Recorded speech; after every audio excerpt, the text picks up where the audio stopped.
One thing that didn't happen was Dele Alli moving. He's still a Spurs player. It's been reported that PSG put in 3 offers for him. They all got rejected. It's emerged as well that Giovanni Lo Celso will be out for at least a further 3 weeks because of a hamstring injury. This kind of injury, Lo Celso's injury, must have been a factor at least in the reluctance to let him go. But apparently Jose Mourinho had his blessing, if that's what he wanted to do, go. And it was actually Daniel Levy that wanted him to stay. What do you think? Yeah, it makes kind of sense because it was similar to me. But I'll get onto that because I know when Harry was the Tottenham manager, he wanted me to go because he wanted to bring his own in. But Daniel Levy kind of wanted me to stay, so that makes sense. But for Dele Alli, I do feel a little bit sorry for him. He's not played hardly any football this season. And listen, that is a dream move to go to PSG and work with a manager that really rates you. You're going to be working with some of the very best, by the way, in Neymar and Mbappe, these top players.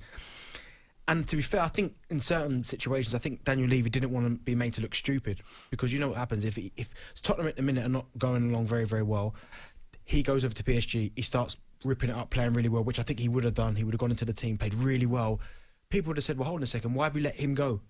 Like, you've let him go, we're not doing very well, why not play him? So Daniel Levy is quite clever at that, he's quite shrewd, he's thinking, well, he kind of covers all bases. Rather than me send him over there to a manager who was loved by the Spurs fans, first and foremost, send him one of our best players, because Dele Alli, for me, is still one of their best players.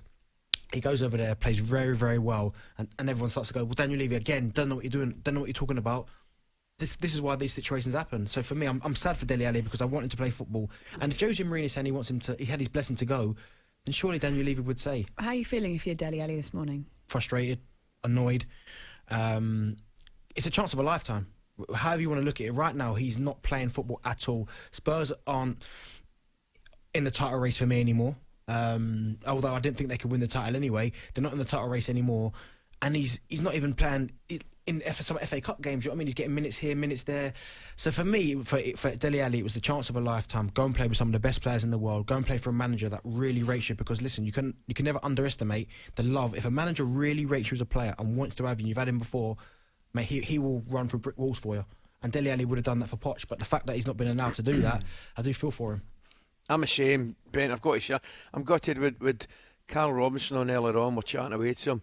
And the first thing I said to him, Dan, I said, I'm gutted because I just want the boy to go and play because, you know, he's obviously a fantastic player, great talent, and the whole thing, he's just lost his way. And whether it's a personality clash, well, you know, it doesn't matter what it is, but he's not playing in a Spurs side that could clearly do, you know, with a on-form Dele Alli. Of that, there's no doubt. So there's clearly a problem there. You know, I bet he still harbours dreams of getting into Gareth's Euro squad, but that ain't going to happen, you know, in the situation he's in at this moment in time. So he's going to have to knuckle down. I would imagine he's going to have to just sit down with Mourinho and knuckle down and just try and force his way back into the team.